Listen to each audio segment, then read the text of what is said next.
आपका क्वेश्चन क्या कहता है, in the given figure 2 tiny conducting balls for identical mass m and identical charge q hang from non-conducting threads of equal length l. Assume that theta is so small that tan theta is equals to sin theta. Then for equilibrium x is equal to, ये रहे आपके options, ये रहा diagram. हमें question में बोला है कि 2 हमारी बॉल्स है जो कि आइडेंटिकल है, मतलब ये दोनों पे चार्जेस हमारे सेम है और हम दोनों पे हमारे आइडेंटिकल हमारे मासेस देख रखे हैं, यानी कि इसका मास हमारा m है तो इसका भी मास हमारा m है।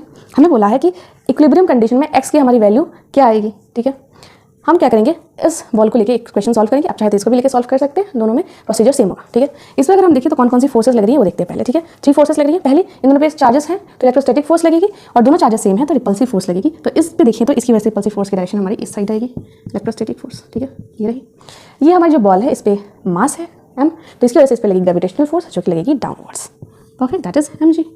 अब ये जो बॉल है जो हमारी है वो थ्रेड से कनेक्टेड है तो इस पर लगेगी टेंशन की फोर्स, उसका डायरेक्शन क्या होगा, perfect away from the body. अब हम क्या करेंगे, एक पैरेलल लाइन यहाँ से ड्रॉ करेंगे। तो ये लाइन और ये लाइन दोनों क्या है, पैरेलल है, और ये जो लाइन जो है इन दो पैरेलल लाइंस को कनेक्ट कर रही है। तो लोग पता है इसका जो एंगल होगा वही एंगल इसका होगा, यानी कि ये एंगल हो जाएगा हमारा थीटा। अब टेंशन जो है फोर्स उसका हम कंपोनेंट लेते हैं, इस साइड में आएगा टी कॉस थीटा, ठीक है, और इस साइड में हमारा कंपोनेंट आएगा टी सिन थीटा। तो ये मिल गई हमारे इक्विलिब्रियम कंडीशन में लगने वाली फोर्सेस। अब हम इनको लिखते हैं। पहली हमारी इक्वेशन फॉर्म हो रही है that is T sin theta equals to electrostatic force. Second हमारी है T cos theta equals to mg।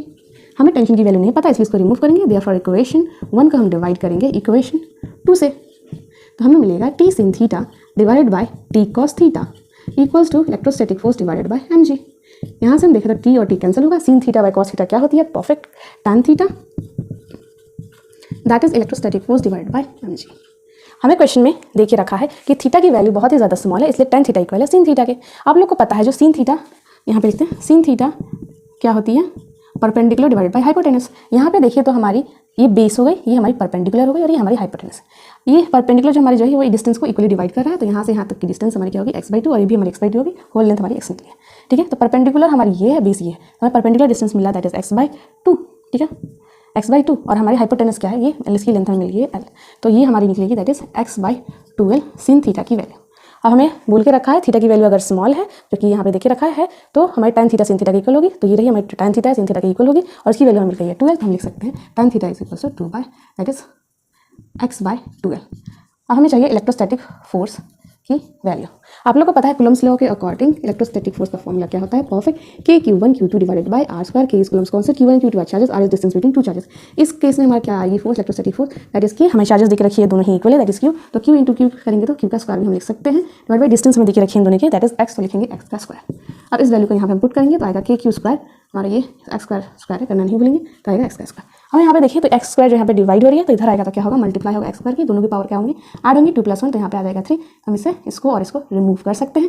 ठीक है, अब हमें चाहिए x की वैल्यू, तो हम क्या करेंगे बाकी टर्म्स को इस साइड लेके जाएंगे, हमारी मिलेगी x³ is equals to KQ² into 2l divide by mg। ये हमारी किसकी वैल्यू देखी रखी है, x³ की, तो हम दोनों साइड क्या करेंगे क्यूब रूट, इसका क्यूब रूट करेंगे तो x निकलेगा, इसका हम करते हैं तो KQ² 2l divide by mg। Cube root करेंगे तो 1/3 आएगा, अगर स्क्वायर रूट होगा तो यहाँ पे लिख सकते थे 1/2। ठीक है, क्लियर, क्यूब रूट क्या है इसलिए 1/3 लिखा।